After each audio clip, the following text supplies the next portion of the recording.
დღეს ჩვენ ესე იგი ძვირფასო მეგობრებო ვიხილავთ მათეს სახარების მეხუთე თავს.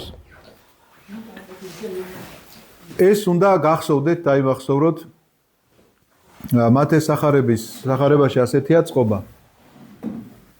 პირველ თავში ჩვენ წავიკითხეთ გენეოლოგია და შობის რაღაცა ისტორია, მეორე თავში არის მოგვების ისტორია, მესამე თავში არის ნათლობის ისტორია, მეოთხე თავში არის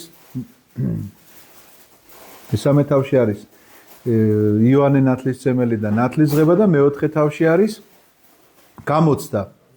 გამოცდა მთაზე, რომელიც შესახება წინა შეხვედრაზე ვისაუბრეთ. ეხლა მეხუთე, მეექვსე და მეშვიდე თავი. ეს კი გაყოფილია ესე თავებად, მაგრამ ერთი ისტორიაა. ეს გახლავთ ქადაგება მთაზე, ასე ქვია მას. ეს გახლავთ მაცხოვრის ქადაგება, რომელიც ყველაზე უფრო ვრცელი ვარიანტი არის მათეს სახარებაში. ყველა სახარებაშია რაღაცა ალაგ-ალაგ ნათქვამი, აქედან აღებული, თუ თქვათ იქ მოციქულის მიერ რაღაცა მომენტში ჩასმული მაცხოვრისეული ქადაგებები, მაგრამ მათესთან აი ეს ქადაგება მთაზე გახლავთ ყველაზე უფრო ვრცელი ვარიანტი, რომელიც მეხუთე, მეექვსე და მეშვიდე თავს მოიცავს, როგორც უკვე გითხარით. ჩვენ არ ვიცი ხა მეხუთე თავს ლიანად წავიკითხავთ დღეს თუ ვერა, რა მნიშვნელობა აქვს, სანამდე წავიკითხავთ, დრო თქვათ გვაქვს ხოლმე ერთი 40 წუთი ვლაპარაკობ, იმიტომ რომ მე ძნელია აღქმა რაღაცა ხა მარტო იმისთვის ხوار ვლაპარაკობ, რომ ლაპარაკისთვის ვილაპარაკო. იმისთვის რომ რაღაც აქედან წაიღოთ. ამიტომაც დაახლოებით 40 წუთი როცა ვლაპარაკობ ხოლმე, კითხვა-პასუხების რეჟიმზე გადავდივართ მე და მე ვფიქრობ, რომ ნაყოფიერია ხოლმე ჩვენი შეხვედრა. ამიტომაც დღესაც ბუნებრივია ამ ფორმატს შევინარჩუნებთ. მეხუთე თავი იწყება ასე. და როდესაც დაინახა ხალხი, ავიდა მთაზე და დაჯდა და მივიდნენ მასთან მისი მოწაფეები და გახსნა ბაგეები და ასწავლიდა მათ და ეუბნებოდა. აი ხა ვიწყებთ ქადაგებას, მაგრამ ეს პირველი მუხლი, რომელიც მე წაგიკითხეთ, ამბავი, რომელიც აქ არის, ირაკლი, თუ შემოდიხარ, შემოდი.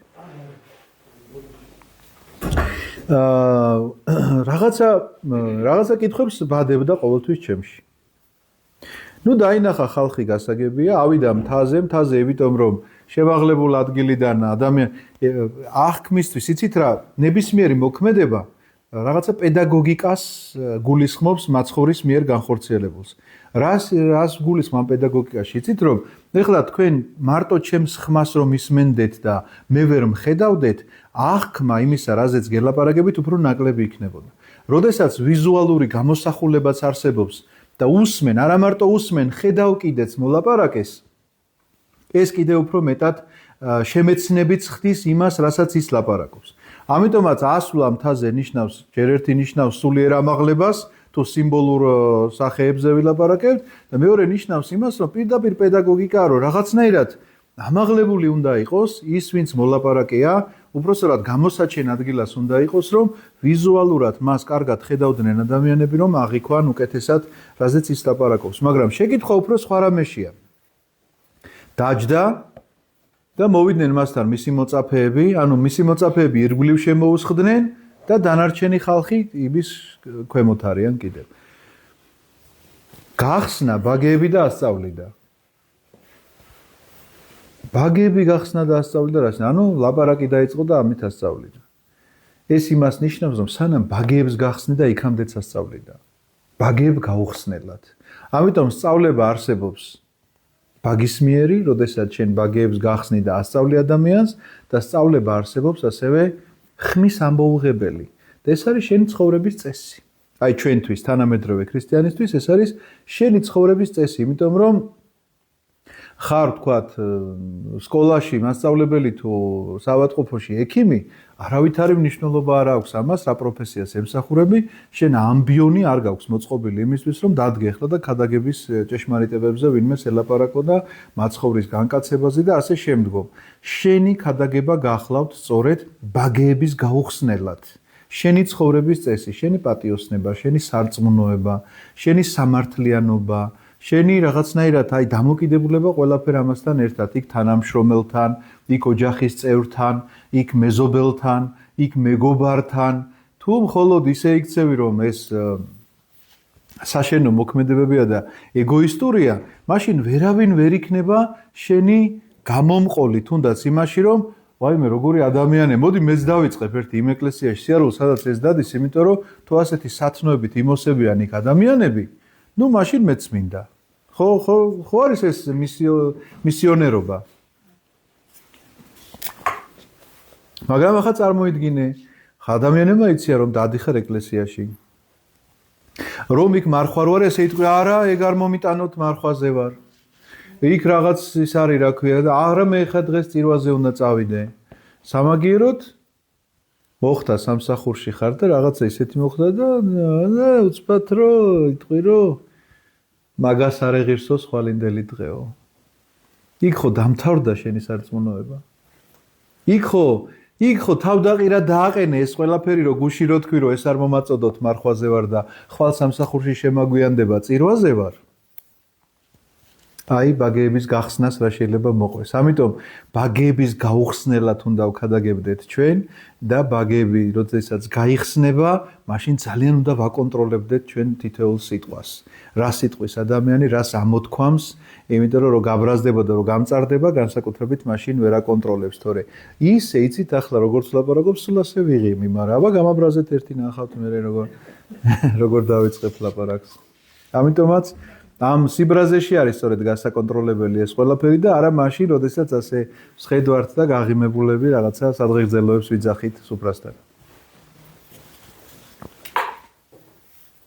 გახსნა ბაგეები ნიშნავს იმას, რომ ბაგების გახსნამდეც ასწავლიდა. ეხლა ამჯერად იწყებს ბაგე გახსნილის სწავლებას.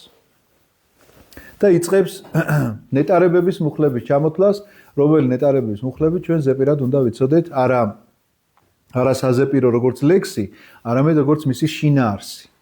იმიტომ რომ რწმენა, რომლის შესახებაც ჩვენ დღევანდელ წირვაზე ვლაპარაკობდით და ეს ებრაელთა ეპისტოლეს მე-11 თავია, მე კიდე ერთხელ განსაკუთრებულად გიმეორებთ ამას, იმიტომ რომ იქნებ წაიკითხოთ თანამედროვე ქართულით კიდევ ერთხელ რწმენის განსაზღვრება და ჩამონათვალი რწმენის მაგალითებისა. ებრაელთა მიმართ ეპისტოლეს მე-11 თავი. რწმენა არის არა მარტო დაჯერება იმისა, რომ ღმერთი არსებობს, არამედ დაჯერება იმისა, რასაც ის გეუბნება. ამიტომაც ეს 9 ნეტარება და ეს საერთოდ მე-5, მე-6 და მე-7 თავი ადამიანმა შეიძლება ითქვას, რომ ზეპირად უნდა იცოდეს ერთი მარტივი მიზეზის გამო, იმიტომ რომ აქ არის გადმოცემული ქრისტეს სწავლება. აქ არის ის, რისიც უნდა გწამდეს შენ. ის რომ ქრისტეს იქწამს, კარგია, მაგრამ იმისი თუ გწამს, რაც გითხრა, ახორციელებ თუ არა მას შენ ცხოვრებაში. ამიტომაც ამბობს მაცხოვარი, რომ გარეთო გელოდებიანო დედაშენი და შენი ძმებიო, ჩემი დედა და ძმები ისინი კი არ არიანო, ვინც ჩემს სიტყვას ისმენენ, არამედ ვინც ასრულებს მას. ქალი რომ მიმართავს გახსოვს მართა და მარიამის ალშიროზის რომ ნეტარ არის მუცელი რომელმა გიტვირთა, ნეტარ არის ძუძუნი რომელთა სწოვდი. კიო ნეტარი არისო, მაგრამ უფრო ნეტარიაო ჩემს სიტყვას ვინც დაიმარხავს და აღასრულებს მას. ამიტომაც ეს უფრო მნიშვნელოვანია. გათანაბრება ხდება ყოვლადწმინდა ღვთისმშობელთან. ნახეთ, ყოვლადწმინდა ღვთისმშობელმა დაიწია ღვთის სიტყვა პირდაპირ მნიშვნელობით მისგან იშვა. ძე ღვთისა, ხო მართალია?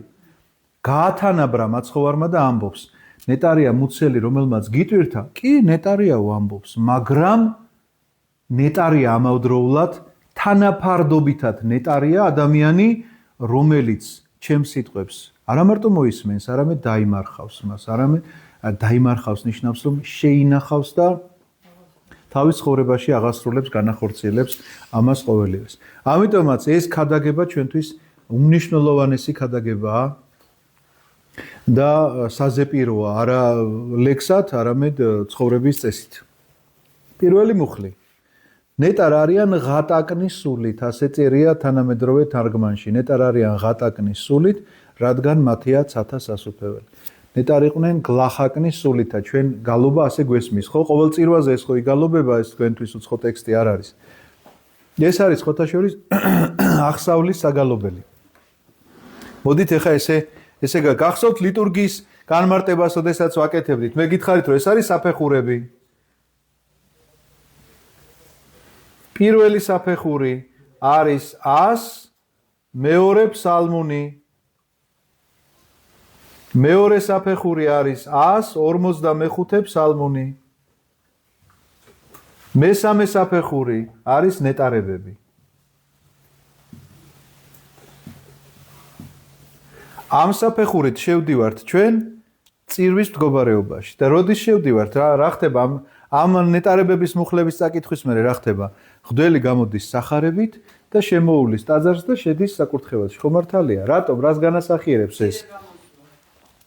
102 ფსალმური რა არის? სამადლობელი ლოცვა. აკურთხევ სული ჩემი უფალსა და ყოველი გონება ჩემი სახელსა წმინდასა მისსა. და მე როგორ გრძელდება და იწყება სამადლობელი ჩამოთვლა, რომელიც შენ მომეციო ყველაფერი ეს დაუმსახურებლად. ყველაფერი ეს რომ მომეცი, ამისთვის იხდის ადამიანი მადლობას.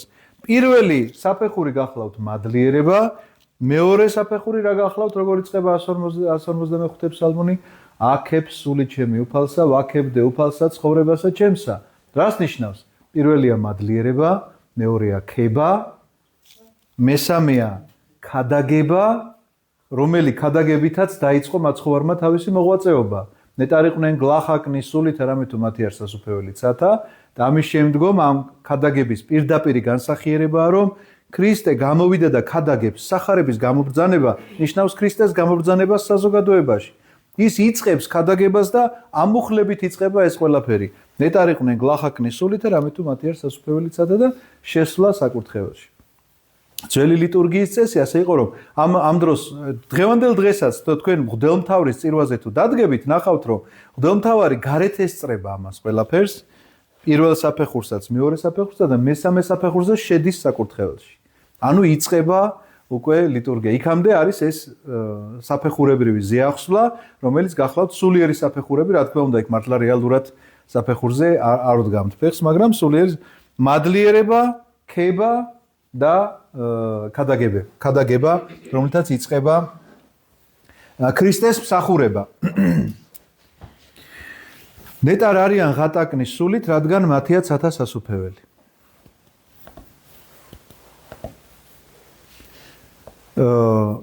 იცით რა, მე ამ მუხლებზე სათითაოდ ვეცდები რომ გავჩერდე და რაღაცა გითხრათ, მაგრამ უპირველეს ყოვლისა მისი მნიშვნელობა უნდა იცოდეთ, შინაარსი უნდა გესმოდეთ, რომ ნეტარია ღატაკის სულით, რას ნიშნავს ეს სიტყვა, რომ აი სულით ღატაკი ადამიანი როგორ შეიძლება ნეტარი იყოს?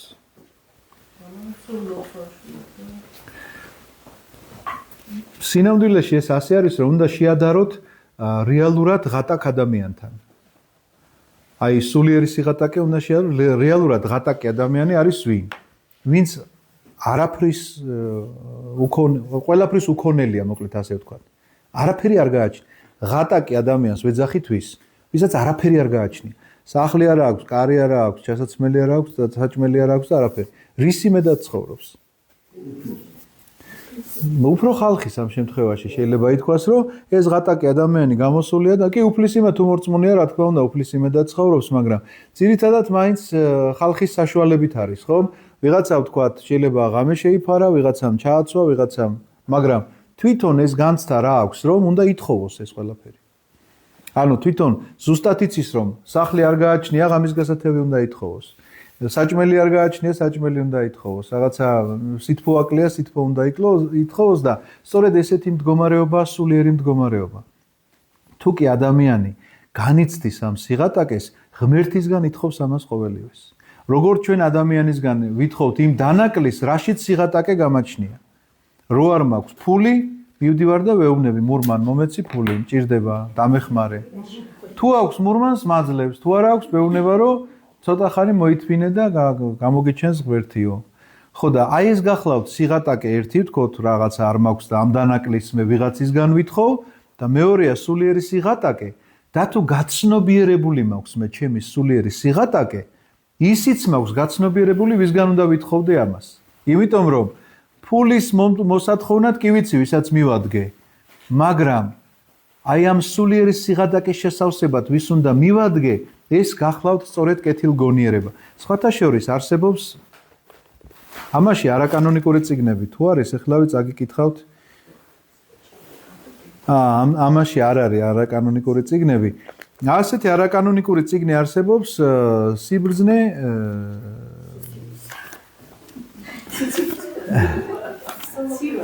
სოლომონისა. და იქ წერია ასეთი რამ, რომ კეთილგონიერება ის არისო, რომ მეო ზუსტად ვიცი, ვისაც უნდა ვთხოვო ეს კეთილგონიერებაო. რომ მაკლიაო ესო და კეთილგონიერება ის არისო, ვის უნდა ვთხოვო ეს ვიციო. ხო, რა თქმა უნდა და ღმერთისგან, ამიტომ დავარდიო და დავიწყე იქ უფრო ცლად არის ეს მოყოლილი. მეორე გამოცემა იმაში წერია, არა უშავს. მე თუ გამახსენებ, წამოვიღებ და გაჩვენებ ძალიან საინტერესო რამ. სხვათა შორის იმაზე წერია, კიდევ ეხა არ მინდა თემიდან გადავხვიო, მაგრამ გარდაცვლილებზე, განსაკუთრებით ახალგაზრდები რომ გარდაიცვლებიან, ამის ახსნა განმარტებას აკეთებს ძალიან საინტერესოს. ეს სხვა დროს. ამიტომაც კეთილგონიერება არის ის, რომ ითხოვო მისგან, თუ აქ გაქვს ეს კეთილგონიერება, რომ ფული თუ გაქვს ათხოვნელი, იცი ვის უნდა მიაკითხო, ფულიანს და პური თუ გაქვს ათხოვნელი, იცი სადაც უნდა მიხვიდე, მაგალითად თონესთან. და იქ უნდა ითხოვო, იმიტომ რომ ვიღაცამ შეიძლება გიყიდოს ეს პური, სწორედ ასეთია, სულიერი სიღატაკის განცდის დროს შენ ვისგან უნდა ითხოვო სულიერი გამდიდრება, ეს იცი და ეს არის ღმერთი. ამიტომაც ნეტარ არიან ღატაკნის სულით, რადგან მათია ცათა სასუფეველი ნიშნავს იმას, რომ ვინც გააცნობიერა თავისი სულიერი სიღატაკე, ის ღმერთისგან ითხოვს და რა თქმა უნდა, მიიღებს კიდეც, იმიტომ რომ ვინც ითხოვსო, სახარებაში ჩვენ ასე გვიწერია, რომელი მამა გეგულებათო, რომ შვილმა პურის თხოვოს და ქვა მიაწოდოს. ხო. თევზის თხოვოს და გველი მიაწოდოს. ამიტომ თუ თქვენ უკეთურებმა იცით რა სჭირდება თქვენ შვილს, მით უფრო მეტად იცის ღმერთმა რა უნდა მისცეს თავის შვილს. მეორე მუხლი გახლავთ, ნეტარების მეორე მუხლი, სინამდვილეში მეხუთე თავის მეოთხე მუხლია ესა. ნეტარ არიან გლოვარენი, რადგან ისინი ნუგეშინის ცემულ იქნებიან. რომელ გლოვიარების შესახებ წერია? კვლავ ჩვენ უნდა შევადაროთ ამ ქვეყნიურ გლოვიარებას ეს. ესენი არიან გლოვარენი საკუთარი ცოდვების გამო მარტო არა. ესენი არიან ადამიანები, რომლებიც გლოვობენ სხვისი ცოდვების გამოც კი. ამიტომაც თუ კი ჩვენ ვნახავთ ბერ მონაზვნობის განსაკუთრებულ წესს, ოდესაც ისინი გასულები არიან და უდაბნოში განსაკუთრებულ ღვაწლში იგლოვენ რაღაცას და ვიღაცა ეკითხავს, კაცო, რაღა აქვს აგლოვე, ეხა 40 წელიწადი კაცი უდაბნოდან არ გამოსულა და მაინც გლოვობს. იცოდეთ რომ შენს ცოდვებს გლოვობს ის. შენს გამო ამას განიცდის და ამიტომ ეს ურთიერთდამოკიდებულება თითოეული ჩვენგანისა ძალიან მნიშვნელოვანი საკითხია. როგორ უყურებს ერთი ადამიანი მეორე ადამიანს, როგორ განიცდის ერთი ადამიანი მეორე ადამიანის ბედს, ეს ძალიან მნიშვნელოვანი საკითხია. ეს არ არის, რომ ახლა რაღაცა მე განვიწმინდე და აღარ ვცოდავ. შეუძლებელია ადამიანმა სიწმინდეს მიაღწიოს, თუ სხვისი ბედი მას არ აინტერესებს. ამიტომაც ნეტარ იყვნენ გლოვარენი არა მარტო საკუთარი ცოდვების, არამედ სხვისი ცოდვებისა, რომლის გამოც გეცოდება ადამიანი და ამის გამო გლოვიარე ხარ, რადგან იგინი ნუგეშინის ცემული იქნებიან და მიიღებენ ამ ნუგეშინის ცემას ღვთისგან. ისევე როგორც ამ ქვეყნიურ გლოვიარეთა შესახებაც წერს პირდაპირ იოანე ოქროპირი ასეთ რამეს ამბობს, რომ თუმცა კიო ჩვენ თუ ვნახავთო, აქაც ესეთი რეალობა არის, ეხლა ვიღაცა ახლობელი რო ყავს ადამიანს გარდაცვლილი. აი ძალიან ახლობელი გარდაეცვალა. წარმოიდგინეთ და არის ამის გამო გლოვაში. ამ დროს მას ახსენდება რაიმე ცოდვის შესახებ. ახლა წავალ და იქ გავერთობი და ახლა ამას შევჭამ და ახლა იმას დავლევ და ახლა იქ წამოვწვევი და დავისვენ. შეიძლება ისეთ ღვაწლში აღმოჩნდეს, რომ არც დაიძინოს, არც რბილზე დაწვეს, არც საჭმელი ჭამოს, მარხვა თავისთავად დაიცვას. ამიტომაც ეს მგლოვიარება ხშირად ადამიანში ასეთ ასკეტიზმს აღვიძებს და რაღაცნაირად ცდილობს, რომ იმ თავის ახლობელს, იმ თავის მიცვალებულს რაღაცა გაუკეთოს. დასავლეთში დღემდე არის შემორჩენილი ეს წესი, რომ ადამიანი რომ გარდაიცვლება, იქ ყოველთვის სამარხო სუფრა. არასდროს იმ ოჯახში არ აკეთებენ, ესე იგი, სახსნილოს, სანამ ადამიანს არ ესე იგი გააპატიოსნებენ, არ დაგრძალავენ და ამის შემდგომაც მე მინახავს ოჯახები, რომლებიც 40 დღე მარხულობდნენ და ლოცულობდნენ განსაკუთრებულად თავიანთი მიცვალებულისთვის და დღევანდელ დღეს დასავლეთში ეს ძალიან მკაცრად შემოინახა დღევანდელ დღესაც, იმიტომ რომ იშვიათად ნახავთ იქ სამგლოვიარო სუფრებს, სადაც ესე იგი სახსნილო საჭმელები ალაგია. ნუ ხორცს გულისხმობ, თორე შეიძლება ახლა ძის ნაწარმი რაღაცეები იყოს.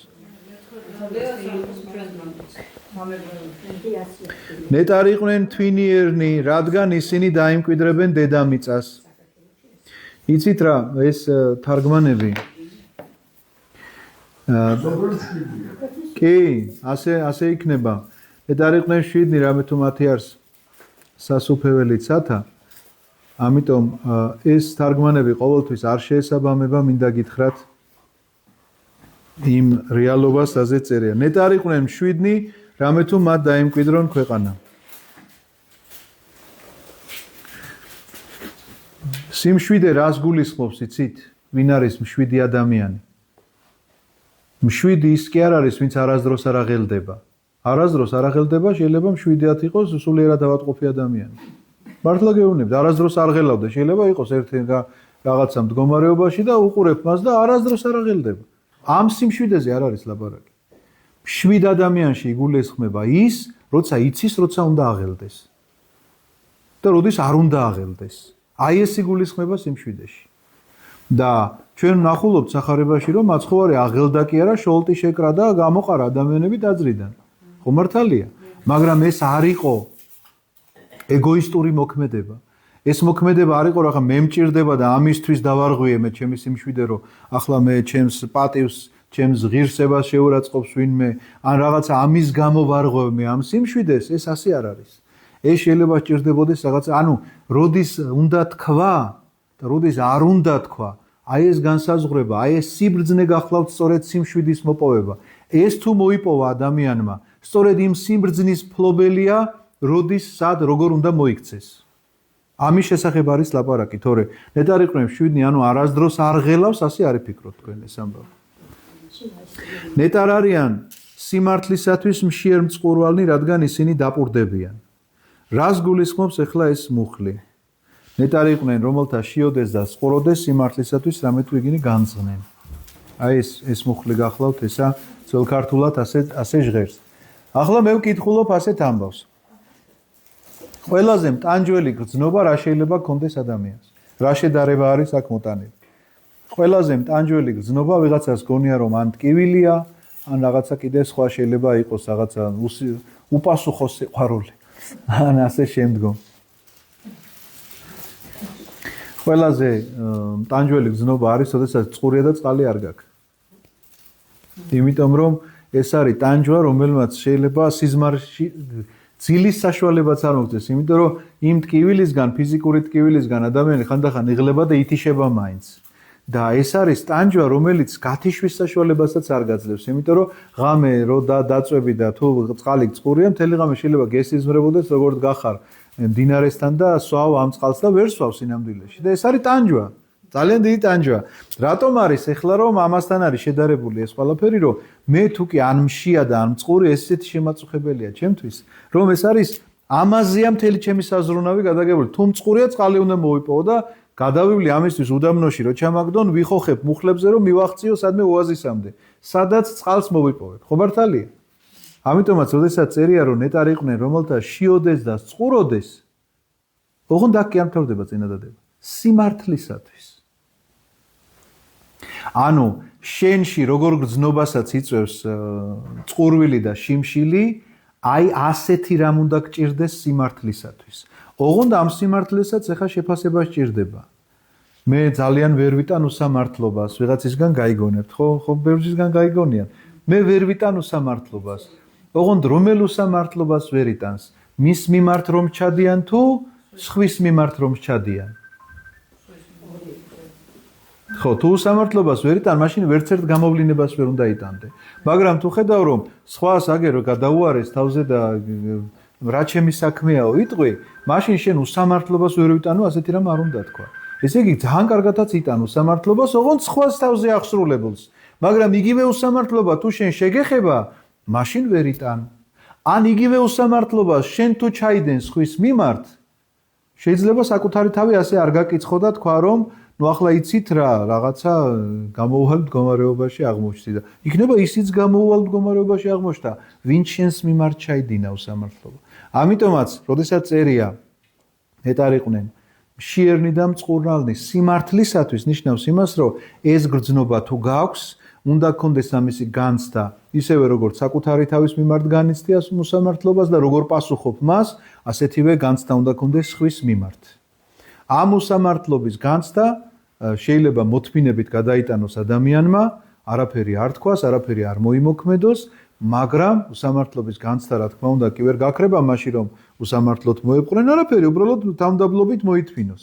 ისევე როგორც სხვის მიმართ აღსრულებულ უსამართლობას მოითმენ შეიძლება შური არ იძიოს არც ხვის მაგივრად, მაგრამ დადგება იმ დაჩაგრულის მხარეს, ვიზეც ეს უსამართლობა აღესრულა.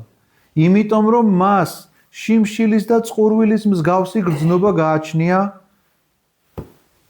სიმართლის მიმართ.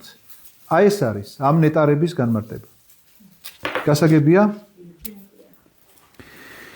ნეტარი იყვნენ მოწყალენი, რადგან ისინი შეწყალებულ იქნებიან. მოწყალების შესახებ რა გითხრათ, თქვენ ისეთივე მოწყალე უნდა იყოთ, როგორიც მამა თქვენი ზეცათა მოწყალე არის, ასე წერია სახარებაში. და როგორი მოწყალეა მამა? მზე ამოდის თუ არა მართლისთვის და ცოდვილისთვის? თუ მარტო მართლისთვის ამოდის? წვიმს თუ არა მართლისთვის და ცოდვილისთვის? ყველასთვის. აი ესეთი მოწყალეა მამა. მზე მარტო მართლისთვის არ ამოდის. ანუ მართლებზე მოწყალეა და არამართლებზე არ მოწყალე, ასე არ არის. მოწყალეა ყველაზე. ვინ როგორ ღებულობს ამას, ამის შესახებ არის ლაპარაკი. შენ უნდა იყო ასეთი ყველას მიმართ. მოწყალებაში იგულისხმება ის, რომ შენ შენდობა უნდა შეგეძლოს, პატიება უნდა შეგეძლოს, პირველ რიგში მოწყალება ეს არის, იმიტომ რომ ღმერთი ყველას აძლევს პატიებას. და შენ ვინ ხარ რომ თქვა რომ მე ამას არ ვაპატიებ? ან როგორ წარმოგიდგენიათ, ეხლა მეორედ მოსვლა, განკითხვა არის საზოგადო. კაცობრიობის განკითხვა მიმდინარეობს. და ამ განკითხვის ჟამს შენ გეუბნებიან რომ ეს ყველაფერი ქრისტემ გამოგისყიდა და გაპატია. რაც ჩაგიდენია ცოდვები და შენ ამ დროს ვიღაცამ რომ გაგაბრაზა ამას გაუხსენებ. ახლა მეორედ იცი რა, შენ კი მაპატიე, მაგრამ ამას მე არ ვაპატიებ, იმიტომ რომ ამან იცით რა გამიკეთა? იქ დამჩაგრა, იქ რაღაცა უსამართლოდ მომექცა, იქ ცუდი სიტყვა მითხრა, გამარჯობა არ მითხრა, ან კიდე უფრო უარესი რამ ჩაიდინა ჩემს მიმართ. ასეთი რამ ვერ მოხდება. მაშინ შენი ადგილი იქ არ იქნება. იმიტომ რომ ჩვენ მამაოჩვენოში პირდაპირ კითხულობთ ამოხს, ისე მომიტევე როგორც მე მიუტევებ. ანუ ეს დამოკიდებულება ღმერთი ითხოვს ამას შენგან, რომ აი ეს დამოკიდებულება უნდა გქონდეს შენ კაცობრიობის მიმართ. იმიტომ რომ იყავით მოწყალენი როგორც მამა თქვენი ზეცათა მოწყალე არის, ნიშნავს იმას, რომ მზე ყველასთვის ანათებს. მადლი გარდამოედინება მთელ კაცობრიობას. ვიღაცამ შეიძლება მარტო მართლმადიდებლობაში არის მადლი, ვინ გითხრათ? ვინ გითხრათ რომ ასეა? მადლი მართლმადიდებლობაში არის იმით რომ თქვა ჭეშმარიტი სარწმუნოება გვიპყრია და ამაში ეჭვი არ გვეპარება. მაგრამ ეს იმას კი ანიშნავს რომ მადლი არ გადმოდის მთელ კოსმოსზე და მთელ კაცობრიობაზე. ამ მადლის მიმღებელი შეიძლება არ არის ვიღაცა და უარყოფს. მაგალითად ეხა სიცოცხლით დაჯილდოებული ადამიანი სუიციდს რო გადაწყვეტს, ეს ხომ არ მიიღო მან და თქვა რომ არ მინდა მე შენი საჩუქარი და აპირებს ასე დაასრულოს თავის სიცოცხლე, მაგრამ ეს ხომ იმას არ ნიშნავს რომ სიცოცხლე არ მეანიჭა ღმერთმა. ასევეა მადლი, მადლი ყველაზე გარდამოდის განურჩევლად რელიგიისა, კანისფერისა, ეროვნებისა, სქესისა და ასაკისა. ყველაზე გადმოდის ვინ როგორი მიმღებელია, უბრალოდ ამის შესახებ არის ლაპარაკი. ამიტომაც იყავით მოწყალენი ნიშნავს რომ ყველაზე გარდამოსული მადლია და შენ არ გაქვს უფლება რომ ვინმეზე მეტი გეგონოს თავი. ნეტარ არიან გულით წმინდანი, რადგან ისინი ღმერთს იხილავენ. გულის განწმენდა ვის შეუძლია? ადამიანს თვითონ შეუძლია? არა. მხოლოდ და მხოლოდ უფალს შეუძლია. ამიტომაც გული წმინდანი ნიშნავს იმას, რომ შენ გაქვს ის გონიერება, რაზეც სიგლახაკეზე ვლაპარაკობდით, რომ შენ შეგიძლია მოუხმო გულის გამწმენდელს, რომ დაივანოს მან შენში. ისევე როგორც არაერთგზის გვითქვამს, რომ მაცხოვარი მაშინ ძალადობრივად არ აღებს ამ კარს. ის ამ კარზე აკაკუნებს და შენ ამ კარების ან ხარ გამღებელი, ან კიდევ არ აქცევ ამას ყურადღებას და თუ კი ხარ ამ კარის გამღებელი, ეს ნიშნავს, რომ მიითხოვ გულის გასაწმენდად მის შემოსვლას, იმიტომ რომ მხოლოდ და მხოლოდ მას შეუძლია შენში შემოსვლით განწმინდოს შენი გული. შესაბამისად, ნეტარიყვნენ წმინდანი გულით რამე თუ მათ ღმერთი იხილონ, პირდაპირ სიტყვებით ნიშნავს იმას, რომ ვინც გაუღებს გულის კარს ღმერთს გასაწმენდად, ისინი იხილავენ კიდეც თავიანთ განწმენდილ გულებს. ნეტარიყვნენ მშვიდობის ყოფილნი. აქ ცისფერ ჩაფხუტიანები არის გულისხმებიან. ხო არიან ცისფერ ჩაფხუტიანი მშვიდობის ყოფილები? გაეროსი. ჩვენ რამდენი წელი გვედგა აქ მშვიდობის ყოფილები, ესე იგი ოკუპირებულ ტერიტორიებზე, აფხაზეთისა და ცხინვალის რეგიონში. იდგნენ და საბოლოოდ მე 2008 წლის ომში ეს მშვიდობის ყოფილები აღმოჩნდნენ შეიარაღებული კბილებამდე, რომლებმაც ჩამოვიდნენ გორამდე. იგვერტიდან გადაგზავნეს ახალგორში. დიახ და ახალგორიც მიერთეს კიდე იმ მშვიდობის ყოფილებმა, რომლებსაც მშვიდობა უნდა დაემყარებინათ, ასე რომ ამ მშვიდობის ყოფილებზე არ არის ლაპარაკი. აქ არის იმ მშვიდობის ყოფილობაზე ლაპარაკი, რომელსაც ჩვენ შეუძლია შეგვარიგოს მამა ღმერთთან. და რომელია ესეთი? ერთადერთი არის შუამდგომელი. ეს არის ძეღმერთი. ამ შუამდგომლობით ნახეთ, ნეტარიყვნენ მშვიდობის ყოფილნი, ვინც ძე ღვთისას ბაძავს თავისი ცხოვრებით, ანუ ქრისტეს ბაძავს თავისი ცხოვრებით, ძედ ღვთისად იწოდება. იმიტომ რომ ძეებად ვართ თითოეული ჩვენგანი მოწოდებული. ამიტომაც ეს მშვიდობის ყოფილობა ნიშნავს იმას, რომ აბსოლუტურად როგორც მოწყალებაზე ვილაპარაკეთ, რომ მამასავით მოწყალე უნდა იყო, მშვიდობის ყოფილი უნდა იყო ძესავით, რომ მამა ღმერთთან შერიგების საშუალება გქონდეს. იმით რომ გული გაწმინდა და ქრისტე შემოვიდა, ძედ ღვთისად შეიძლება იწოდო, ამის შემდგომ მშვიდობის ყოფილობას თუ აღასრულებ. ეხლა ჩვეულებრივ ცხოვრებაშიც ასე ვთქვათ, როგორ დაფასებულია ის კაცი, რომელსაც კონფლიქტის მოგვარება შეუძლია. აი, როგორი დაფასებულია ესეთი ადამიანი, რომ ორი რაღაცა წაკიდებული მხარე ერთმანეთზე არ აქვს მნიშვნელობა, მეზობლები არიან თუ ძველი მეგობრები თუ რაღაცა მტრობა გააჩნიათ და ამ კაცმა რო თქვას, რაღაცა თავდებობა გასწიოს და შეარიგოს ესენი ერთმანეთთან რა. რამხელა მნიშვნელობა აქვს ამ ყოველივეს და ამ კაცის ავტორიტეტით, რომ ეს ორი მხარე შერიგდეს, დალაგდეს და აღარ გაგრძელდეს ეს შუღლი და კიშპობა. ამიტომაც ეს არის მოქმედება, რომელიც პირდაპირ გავს და სიმბოლურად განასახიერებს ძე ღვთისას მოქმედებას, რომელმაც თავისი სისხლით შეარიგა ღმერთი და კაცობრიობა. ნეტარიყვნენ დევნულნი სიმართლისათვის, რამე თუ მათი არ სასუფეველი ცათა.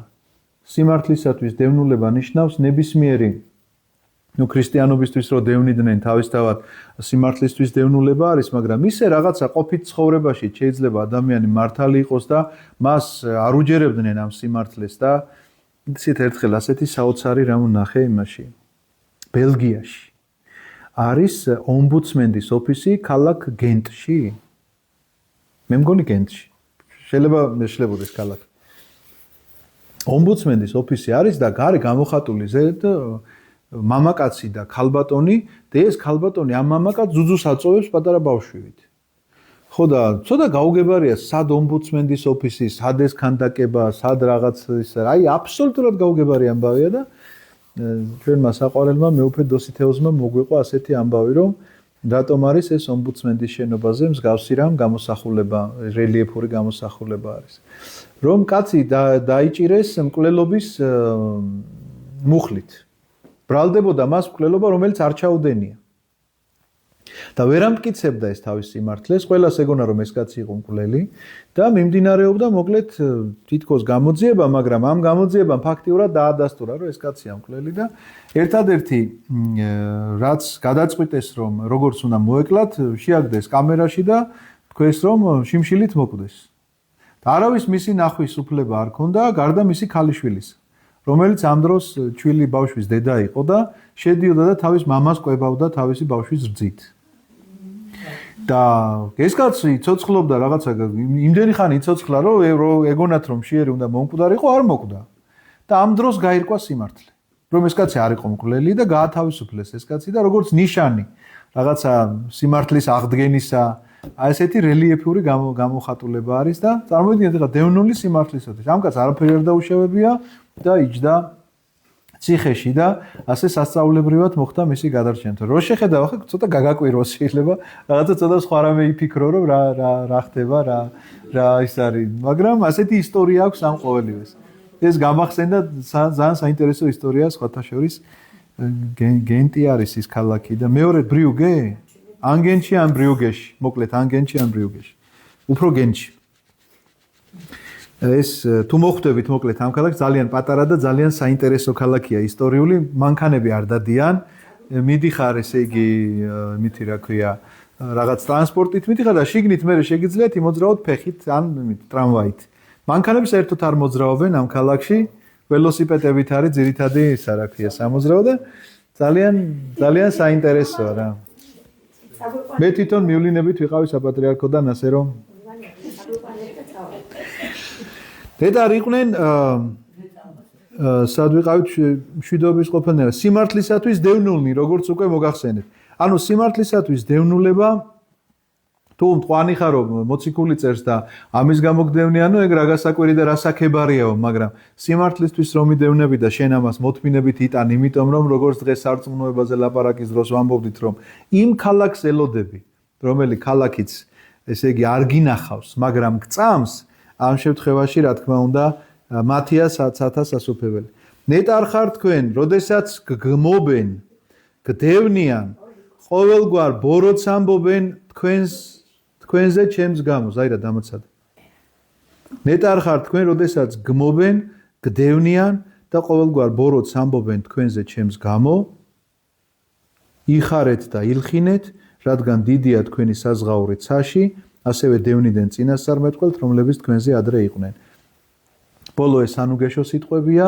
რომელი ნუგეშითაც ის ანუგეშებს რომ ასე იყვნენ წინასწარმეტყველები დღეს რაც წავიკითხეთ რომ სულ ყველა ამ დევნულებაში აღესრულა ფაქტიურად დალხინებული ცხოვრებით რომ რომელიმე გარდაიცვალა ნაკლებად მახსენდება მინდა გითხრათ ამიტომაც დიდია მათი ესე იგი საზღაური ცაში რისთვისაც ისინი უარს ამბობდნენ იმ ჩამოთვლილზე რომ ვიღაცა თავის ქალაქზე ვიღაცა თავის ფუფუნებაზე ვიღაცა თავის თქვა პრინცობაზე როგორც მოსეს შემთხვევაში ვთქვით და ასე შემდგომ როდესაც გგმობენ როდესაც გდევნიან და ყოველგვარ ბოროტს ამბობენ თქვენზე ჩემს გამო იმიტომ რომ ქრისტიანებზე ძალიან ბევრ ბოროტს ამბობენ პირველი დევნა როდის დაიწყო ქრისტიანებისა იცით როდესაც ავატყოფმა ნერონმა გადაწვა რომი და ეს დააბრალა მერე ქრისტიანებს დააბრალა ქრისტიანებს და დაიწყო ქრისტიანთა ისეთი დევნა რომ წარმოიდგინეთ მთელი ესე იგი ქუჩა ქონდა ქუჩაზე ჯვარსაცვეს ეს ქრისტიანები ცეცხლი მოუკიდეს და იმას რა ქვია გაანათეს ქუჩა ამ გვამებზე მოკიდებული ცეცხლით ცოცხალ ადამიანებზე ჯერ გვამები არ იყვნენ რა თქმა უნდა ასეთი იყო პირველი დევნულება ქრისტიანობისა, იმიტომ რომ დააბრალეს მათ ძალიან ბევრი რამ, ძალიან ბევრი ბოროტება, რომ თითქოს ისინი ამ შეკრების გამო, სადაც ქრისტეს სისხლსა და ხორცს ეზიარებოდნენ, თითქოს ისინი მართლაც სისხლს ეზიარებოდნენ, რეალურად ვინმე სისხლს ღურიდნენ, იქ რაღაცა იყო ლაპარაკი, რომ თითქოს ჩვილებს წირავენო, იქ ლაპარაკი იყო 1000 ცილის წამებაზე, მინდა გითხრათ, რომლის გამოც ეს ქრისტიანების დევნა მიმდინარეობდა განსაკუთრებული სისასტიკით. ეს გახლავთ ის 9 მუხლი, 9 ნეტარება უფრო სწორად ჩვენ მე-12 მუხლი წავიკითხეთ, რომელიც ასე მთავრდება: იხარეთ, ილხინეთ, რადგან დიდია თქვენი საზღაური ცაში, ასევე დევნიდან წინასწარმეტყველთ, რომლებიც თქვენზე ადრე იყვნენ.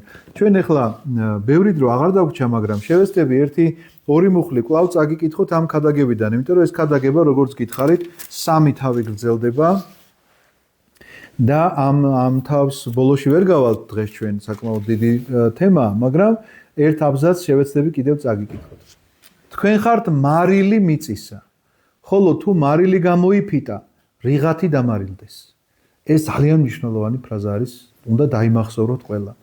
რატომ არის შედარებული მარილთან? ჩვენი სარწმუნოება, ჩვენი ქრისტიანობა. გიფიქრიათ ამაზე, რატო არის შედარებული? არა, საინტერესოა, რატომ? იმიტომ რომ მარილს გარდაებისა და სიმბოლში აქვს სხვა თვისება აბსოლუტურად არ გააჩნია და ჩვენი მარილი იმაში არის რომ ქრისტე ყავს და ესე წავს. თუ ის არ იქნება, მაშინ ჩვენს მარილი თუს არ ეგუება. მარილს აქვს ორი თვისება. ინახავს. პირველი გემო. გემო და მეორე შენახვა. მეორე არის შენახვა. ინახავს.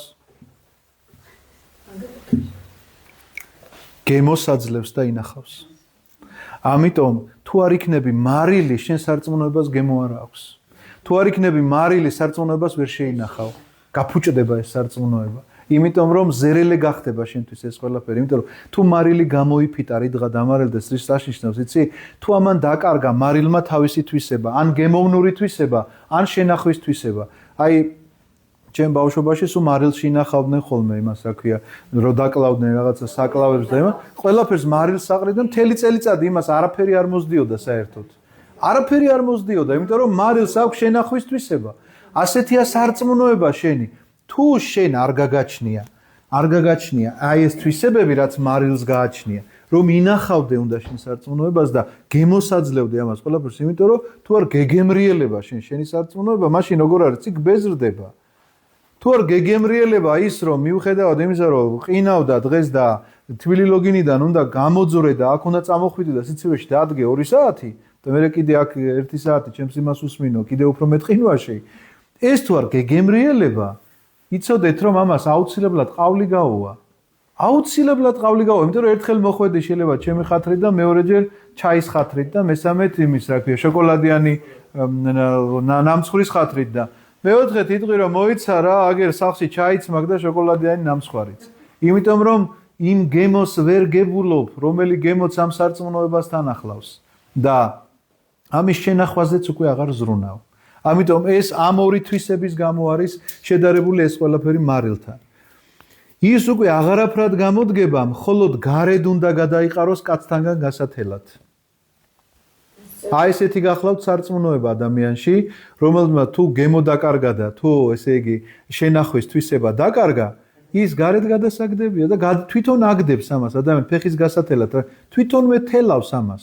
თვითონვე გადაულის ამ თავის სარწმუნოებრივ საკითხებს, რომელზედაც გუშინ შეიძლება ესე იყო აღფრთოვანებული და აფოფინებული, დღეს შეიძლება გამოვიდეს და თქვას, იცით, რამდენი მინახავს, რომ ეს თქვენი ბებიების ზღაპრები მოუყევით ვიღაცა სემინარია დამთავრებულს რომ უთქვამს ასეთი, რომელიც რომ მოვიდა მეტრანახევრიანი წვნილი ეჭირა ხელში და თავს არ წევდა ზემოთ. მაგრამ აი რაღაცა მზედმეტი ფანატიზმისგან მოუვიდა ის, რომ აბსოლუტურად განელდა მასში ეს მარილი. აბსოლუტურად. საერთოდ გემო დაკარგა. თუ კი ასეთი გემო ქონდა, რომ აი არ წევდა თავს და წვნილით ხელში რაღაცა. მოგლეთ ხდება ასეთი რა. თუ ჩავმოვდებით კიდე თვისება ერთადერთი ნივთიერება, რომელიც შეიცავს აქტიურ ნატრიუმს, ეს გარეთშიც ადამიანი კვდება, გული უჩერდება. ან გულის მოქმედება დაბალანსებულია ნატრიუმ-კალიუმი. მარილი არის ერთადერთი ნივთიერება, ბუნებაში საკვებში მეტში არაფერში არ არის. ცალკე იმიტომ ვაყრით, რომ არ მოვიდეს. ადამიანს თუ მარილი არ ექნება, ის დაახლოებით 4-5 თვეში კვდება ნატრიუმის დეფიციტი. ძალიან საინტერესოა, რასაც ამბობთ ხოლმე, ეს არ ვიცი. ძალიან საინტერესოა მართლა. ნატრი ქლორი არის ისა მარილი. ხო, მაგრამ რო არის ადამიანებს რომ უგზალავენ მარილის ჭამას საერთოდ რაღაც ჯანმრთელობის გამო? უგზალავენ, იმიტომ რომ ასე მაგალითად პურისში რაც მარილია, ის ჩვენთვის საკმარისია. აჰა. ჩვენ ჭარბად მოვიხსნა. გასაგებია. აი მარტო რაც პურშია, ის რომ მივიღო დღის ნორმა ის საკმარისია. გასაგებია. იმის იქეთ აღარ არის საჭირო. არა, ის ყველაფერი ზერბეტია დანარჩენი. ხო, სხვა. ნე რაღაცა ადრე ძალიან ეხა თვითონ აღარ მსიამოვნებს და აღარ ვაყრი არაფერზე მარილს. ორგანიზმი აბალანსებს ეთყო, იმიტომ რომ ადრე რაღაცა მოჭებით ვიყრიდი და ეხლა აღარ საერთოდ აღარ ვაყრი მარილს არაფერს. ხო. და არ მსიამ რაღაცა მარილიანს რო ჭამ აღარ მსიამოვნებს ხოლმე. ნატრი ქლორი. ორი ნივთიერება, ნატრი და ქლორი. ნატრიუმის ქლორიდია. და კალი ქლორი, ისა კალიუმია ერთი ყუმშავს გულს, მეორე ადუნებს, ნატრი და ქლორი. და ნატრი რო ყუმშავს, კალიუმი ადუნებს და თუ ეს არ არის, აღარ შეიკუმშება. გასაგებია. საინტერესოა. ამაზე არ მიფიქრია. ამ კუთხით უფრო სწორად. ამ ორ თვისებაზე კი ნამდვილად იცით რა, თქვენ რასაც ლაპარაკობთ, ეხლა ალბათ სამედიცინო განათლება უნდა გქონდეს კაცს, რომ მაგას ჩაუღრმავდეს და ეს ისეთი ცხადი ამბავია, რომ არ არის განათლება, ამას არ ჭირდება სამედიცინო, ვისაც გაუსინჯავს მარილი, იცის რომ მას გემო აქვს და იცის რომ ინახავს თქვა პროდუქტს იმ თუ დააყრის ზეთ და თქვენ რაც თქვით ძალიან სასიამოვნო. სიღრმე ხო თქვენ. არა, მე კარგი მიმავშევ პირიქით. ხო, რასაც თქვენ ამბობთ ძალიან სასარგებლოა, რატომაც არა. ამის შემდგომ ასეთი რამ წერია. ის უკვე აღარაფრად გამოდგება, მხოლოდ გარეთ უნდა გადაიყაროს კაცთაგან გასათელად, ანუ კაცთაგან გასათელად, როდესაც თავის არწმუნობას ასე გადააგდებს, ასე ითელება ფეხებით, მინდა გითხრათ, როგორც უვარგის მარილს თუ მას გემო და შენახვის თვისება აღარ აქვს, ასე გადაყრეს კაცი. აი რაში ჭირდება? თუ არა აქვს ეს ორი თვისება, მარილი რაში ჭირდება ადამიანს? თქვენ ხართ ქვეყნიერების ნათელი, ვერ დაიმალება მთაზე გაშენებული ქალაქი. არავინ ანთებს სანთელს, რათა ჭურჭლის ქვეშ შედგას, არამედ დგამს სასანთლეზე, რომ ყველას გაუნათოს სახლში. მე გითხარით, როდესაც გახსნა ბაგეები და ასწავლიდა მეთქი, ამ თემას უკავშირდება ეს საკითხი, რომ ბაგეების გაუხსნელათაც ხშირად ადამიანი მასწავლებელია და თქვენ ხართ ქვეყნიერების ნათელი, ნიშნავს, რომ ეს ნათელი ვისაც მიუღია. ეს ნათელი ძალიან საინტერესო თემა არის, სხვათა შორის, ამაზე ჩვენ ალბათ შემდეგ შეხვედრაზე თუ კი ინებებს ღმერთი, იქნება ამ თემაზე უფრო ვრცლად გავჩერდეთ, ეხლა ძალიან ორიოდე სიტყვით აგიხსნით. ეს არის ის ნათელი, რომელ ნათელსაც სინამდვილეში შეიგრძნობს ადამიანი შინაგანად. ეს არ არის ხილული თვალისთვის აღსაქმელი ნათელი, მხოლოდ და მხოლოდ იმიტომ, რომ ხილულად ჩვენ ეხლა მით უმეტეს ამ 21 საუკუნეში ისეთი განათების სპეციფიკები გვაქვს, რომ გაანათებთ უგინდა ნახევარ დედამიწას კი არა მთლიანს. აქ ლაპარაკი არის იმ ნათელზე, რომელიც ამ თვალით, შენი ფიზიკური თვალით არ აღიქმება, არამედ შენში შინაგანად ანათებს. ამიტომაც თქვენ ხართ ქვეყნიერების ნათელი, ამ სინათლის მოფენაზე არის ლაპარაკი, რომ ეს სინათლე, რომელიც მოეფინა შენში ქრისტეს შემოსვლით. ამის შემდგომ ხდება შენში ეს გამონათება და თუ ეს გამონათება არ არის, რა თქმა უნდა, სიბნელე რჩება კვლავ შენში.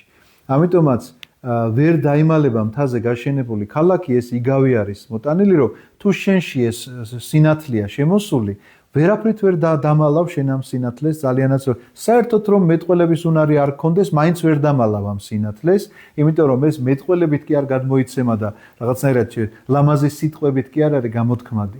არამედ ამ შინაგან ნათელს ასხივებს ადამიანი თავისი ცხოვრების წესით, ნებისმიერ სიტუაციაში, ნებისმიერ მდგომარეობაში. ამიტომაც ვერ დაიმალება მთაზე გაშენებული ქალაქი, ისევე როგორც ყველასთვის შესამჩნევია მთაზე გაშენებული ქალაქი, ვერ დამალავ მას ვერაფრით. რომელი მხრიდანაც არ უნდა შემოვარო ამ მთას, ქალაქი ჩანს თვის წვერზე. ისევე გახლავთ სწორედ ეს ნათელი, რომელიც შენში თითქოს შიგნით არის, მაგრამ სინამდვილეში გარეთ ასხივებს ამ სინათლეზე კიდევ შემდეგ შეხვედრაზე გავიხსენოთ. არავინ ანთებს სანთელს, რათა ჭურჭლის ქვეშ შედგას იგი. ანუ ეს სინათლე, რომელიც სინამდვილეში შენში აინთო, იმისთვის კი არ არის განკუთვნილი, რომ ხო, ეხლა თუ ამ ოთახში დაბნელდა და დაგჭირდა სანთლის ანთება, სად დავდგავთ მას? ყველაზე მაღალ ადგილას, რომ გაანათოს მთელი ოთახი, ხო მართალია? ეხლა ავანთო და კარადაში შევდგა, ხო აზრი ეკარგება ამ ყველაფერს. ამიტომაც ეს სინათლე კი ჩემში შემოვიდა და თითქოს სიბნელეში შემოვიდა და ჩემი შინაგანი გაანათა, მაგრამ არა მარტო შინაგანი, გარეგნულ სინათლესაც იწვევს ეს, გარეგნულად ანათებს. საიდან ვიცით ეს ამბავი ვიცით? მოსე, როდესაც დაბრუნდა სინაის მთიდან, მას სახეში ვერ უყურებდნენ.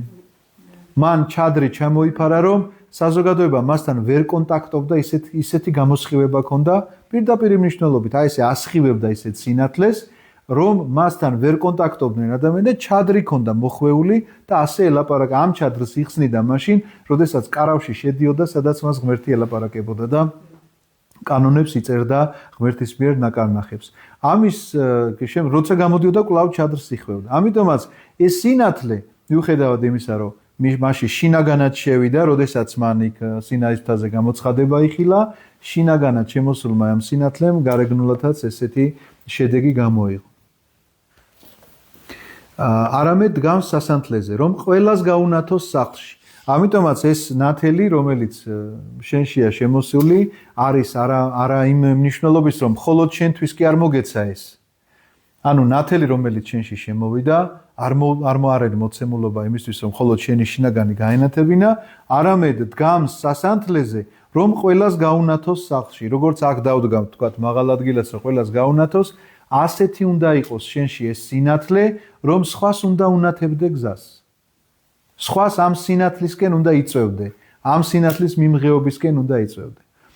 ასევე ანათებდეს, ნახეთ როგორ წერია, პირდაპირ მოწოდება ამის შემდგომ. ასევე ანათებდეს თქვენი ნათელი ადამიანთა წინაშე. ხართ თუ არა მისიონერად მოწოდებული? ქრისტიანი რომ გახდი, იმ წამიდან ხარ თუ არა მისიონერი? ბევრჯერ გამეორდება ასეთი რამ. ძალიან ბევრჯერ, ნახეთ, ასევე ანათებდეს თქვენი ნათელი ადამიანთა წინაშე, რათა ხედავდნენ ისინი თქვენს კეთილ საქმეებს და ადიდებდნენ თქვენს მამას, რომელიც ზეცაშია. იმიტომ რომ ადამიანმა შეიძლება აკეთოს კეთილი საქმეები თავის სადიდებლად და აკეთოს კეთილი საქმეები ღმერთის სადიდებლად. ამას დიდი მნიშვნელობა აქვს. ამიტომ ეს წინადადება რომ ასევე ანათებდეს თქვენი ნათელი, ნათელი რომელიც მიგვიღია ქრისტეს სახით. რაოდენთა ქრისტეს მიერ ნათელ გვიღებიეს, ქრისტე შეგვიმოსიეს. ანუ ნათლით შემოსილები ვართ, ქრისტე შემოსილები ვართ.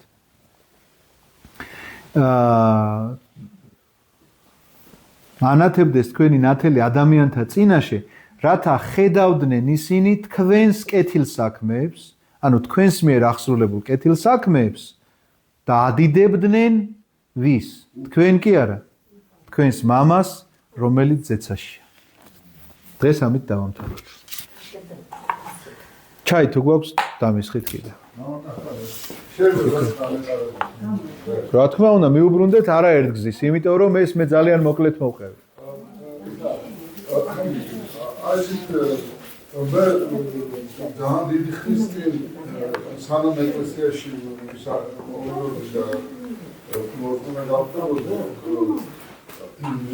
დავიკითხე ამ პირველი ნეტარების შესახებ და ის დავიკითხე, თუმცა საერთო წყარო იყო, სულ ის განწყობა მქონდა, აი დღეს პირველად სხვათავით შემახედეთ.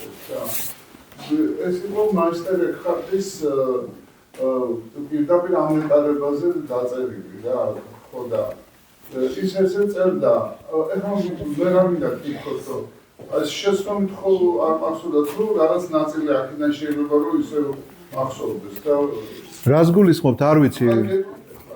დიახ.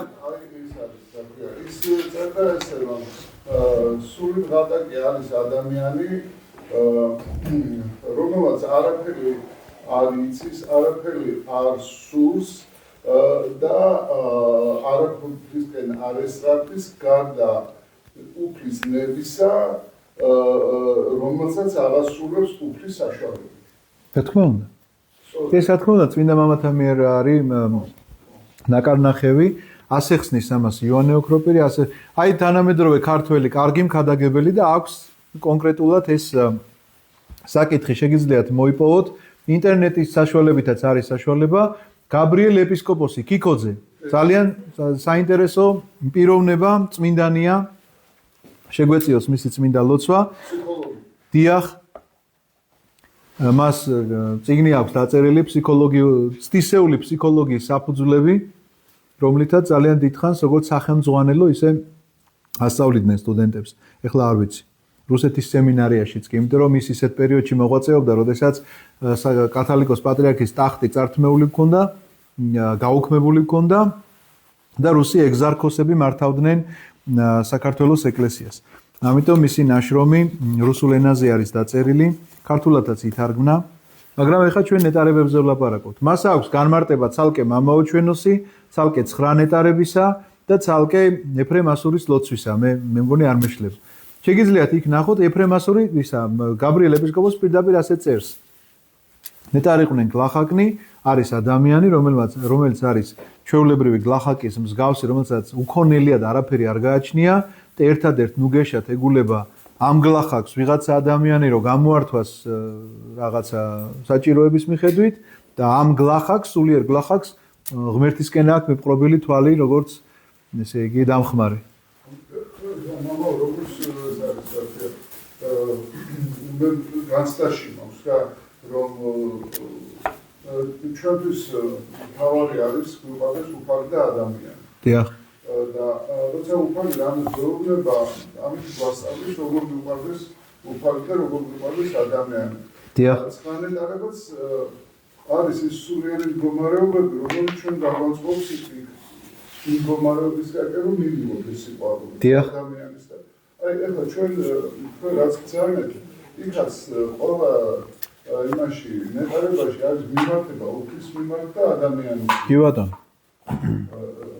ანუ სწორად რა თქმა უნდა. ერთი კიდე რაღაცა მინდა ესა. აი შვიდზე რო ვაპარაკობ, სიმშვიდეს ძირითადად ეხლა მე როგორც ფსიქიატრს ადამიანის სიმშვიდეს უღებს სპორტა და შიში. დიახ. და ეხლა მე ძალიან მომეხმარა პაციენტებთან მუშაობაში მესამე თავით ისა მესამე სალმუნში რომელიც თავი არ მახსოვს იქ ნავთობი ესე იყო შიში სადაც შიში არა იყო და მე მიდის მუნ შეეშინა სადა არა იყო შიში რომ ადამიანი ერთ-ერთი მნიშვნელოვანი როდესაც მუშაობ პაციენტთან არის ასწავლოს სწორი შიში. იმიტომ რომ ძირითადად ადამიანებს ყალბის შიშების ეშინია. დიახ. და ეს უკარგავთ სიმშვიდეს. დიახ.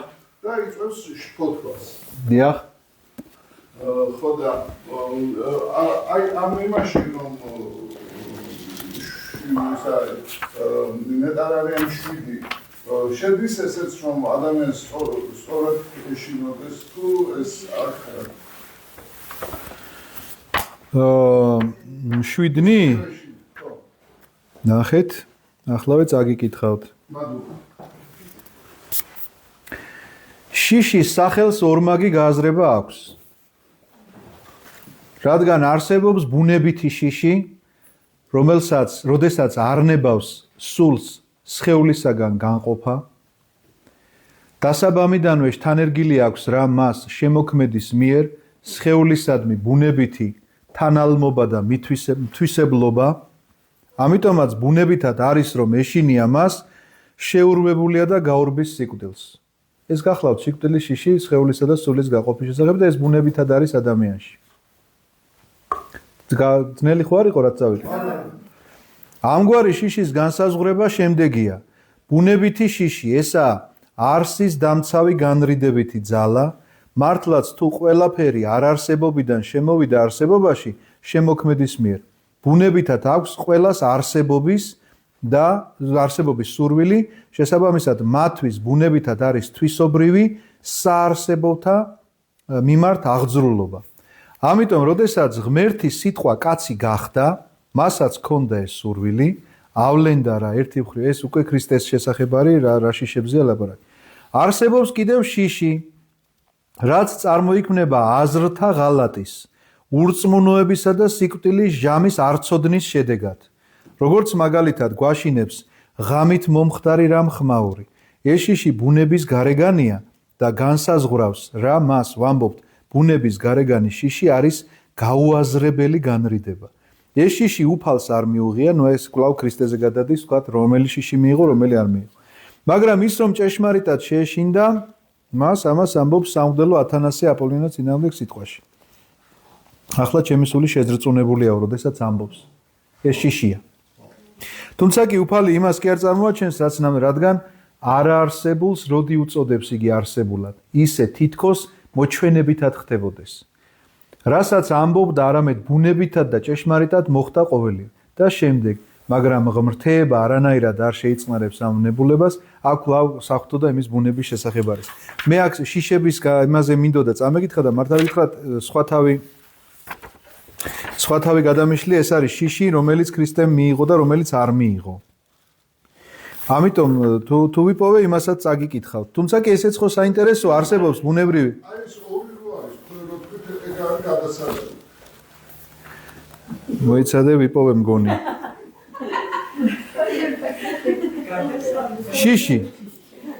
შიში განიყოფა 6-ად. ესენია ყოყმანი, კრძალვა, სირცხვილი, თავზარი, გაოგნება და აგონია. ეხა განმარტებებია თითოეულისა. ყოყმანი არის შემდგომი მოქმედების შიში. კრძალვა არის გაკიცხვის მოლოდინის შიში. საუკეთესო განცდაა ეს. სირცხვილი არის შიში სამარცხვინო ნამოქმედარის გამო. არც ესაა ცხონებისთვის ცუდი. თავზარი არის დიდი მოვლენისაგან შიში. გაოგნება არის უჩვეულო მოვლენისაგან შიში. აგონია არის წარუმატებლობის, ანუ დამარცხების შიში, რადგან გვეშინია რომ საქმეში დამარცხებისა აგონიაში ვარდებით. ეხლა რატო წაგიკითხეთ ესამდე? ამ ნებისმიერმა შიშმა შეიძლება გამოგიყვანოს სიმშვიდის ზონიდან. ხო მართალია? მაგრამ ზოგი არის სარწმუნოებრივი და ზოგი არა. კი. აი ეს არის თავარი რომ ზოგი შეიძლება ზოგმა რომ გამოგიყვანა სასარგებლო აი მაგალითად გამოგიყვანა წყობიდან გაკიცხვის მოლოდინის შიშმა. და ეს არ არის ცუდი. კარგია. პირდაპირ წერია საუკეთესო განცდა. ხო, თავ შეიკავეთ. იმიტომ რომ შეგეშინდა. მაგრამ შიში რომელიც არის ესე იგი ხო აი მაგალითად თავზარი რაღაცა დიდი მოვლენის შიში ეს გახლავთ შიში რომელიც არ არის სასარგებლო შიში ანუ მუნ შეეშინა სადა არა იყო შიში ეს გახლავთ ის შიში რომელიც არ ემსახურება საფრთხო ნებას ანუ ეს არის შიში შენი იმიდან ურწმუნოებიდან გამომდინარე ცარიელ ადგილას დიახ დიახ ასევე აგონიას როგორც გონია რომ რაღაც ერთი საქმე არ გამოგივიდა და დაიღუპა ყველაფერი. კი ბატონო. რისხვის შესახებად შემიძლია წაგიკითხოთ.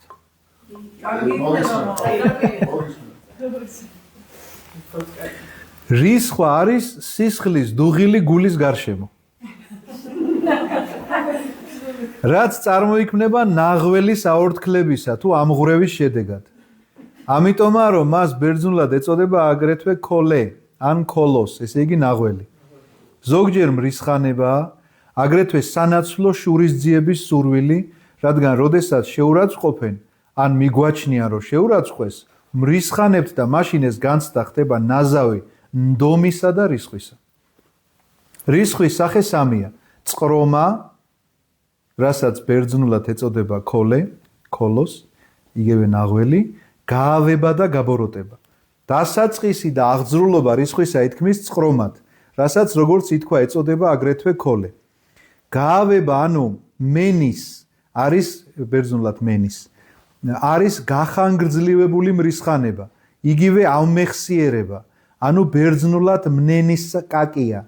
იგი უკავშირდება სიტყვა მენეინ, ხანგრძლივ მყოფობა. ეგრეთვე შეესიტყვება მნემე პარადოსთაი, რაც ხსოვნაში გადაცემას ნიშნავს. გაბოროტება, ანუ კოტოს, არის იმგვარი წყრომა, რომლის მქონეც ეძიებს ჟამს შურისძიებისათვის, იგი უკავშირდება სიტყვას კეისთაი. რისხვა არის ჭკუა გონების მიაბჯრე და ნდომის დამცველი, რადგან როდესაც გვინდა რაღაც საგანი ან ვინმესგან ბრკოლდებით, ვურისხდებით მას, როგორც შეურაცხყოფილნი. ეს კი ცხადია, მაშინ ხდება რა ჟამს ჭკუა გონება განრისხების ღირსად მიიჩნევს იმას, რაც ჩვენ საკუთარ წესის ბუნებითად დამცველებს შეგვამთხვიესო. ცოტა ძნელია, მაგრამ გასაგებია, ხო? კი, ამას გაშლა ჭირდება მართალია. ეს იოანე დამასკელია, ჩვენ ამაზე გითხარით, რომ ადგილ-ადგილ მიუბრუნდებით მეთქი და რახან შიშებზე მკითხეთ, ამიტომ შიშის შესახებ წაგიკითხეთ და ისე მინდა გითხრათ ასეთი რამ.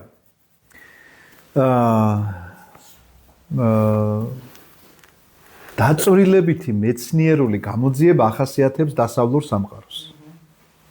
აი კათოლიკურ სამყაროს მაგალითად. და მართლმადიდებლურს ასეთი რამ არ ახასიათებს. აი ხა რატო გამახსენდა ეს შიშების შესახებ რომ ლაპარაკობდით, გეტყვით ახლავე რა.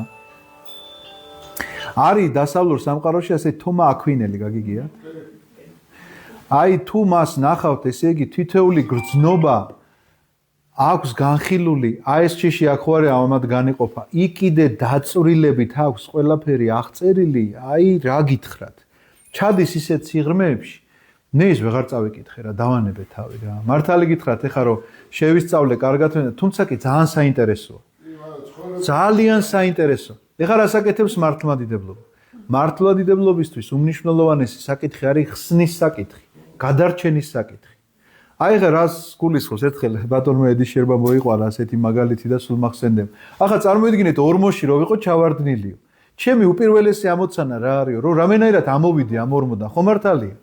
ხომ არ დავიწყებ ახლა ამ ორმოში ქანების შესწავლას აქ ეს ქანია პირველი და მეორე ეს არის და ამის მეზოზოური და რაღაცა იმეების შესწავლას ხომ არ დავიწყებო თქვა პირველად ჩემს გონებაში რაც მომდის ეს არის რომ ამოვახციო ამ ორმოდან და თუ ამოვედი ამ ორმოდან ამის მერე იქნება დავინტერესდე კიდეც რა შემადგენლობისა იყო ის ორმო სადაც მე ვიჯექიო მაგრამ თავარი ხო ამოსვლა აქედან გამომდინარე დაწყება იქ შესწავლის ამ ორმოში როგორი ქანებით არის და დაყოფილი ეს მიწის რაღაცა გარკვეული მასები ნუ არაფერს არ გაძლევს მაგრამ თუ ამიტომაც სახარებაში რო წერია რომ პირველად ეძიებდით სასუფეველსაც 1000-სა და სხვა ყოველივე თუ ამოხვედი ამ ორმოდან იმასაც გაიგებ მე რა ქანებისგან იყო ეს ყველა ამიტომაც აქ შიშის შესახებ როდესაც უწერია იოანე დამასკელს ეს გახლავთ საკმარის იმისთვის რომ არსებობს რაღაცა ბუნებითი შიში რომელიც სათნოა ღვთისთვის არსებობს შიში რომელიც შენი ურწმუნოების შედეგია და არ არის სათნო ღვთისთვის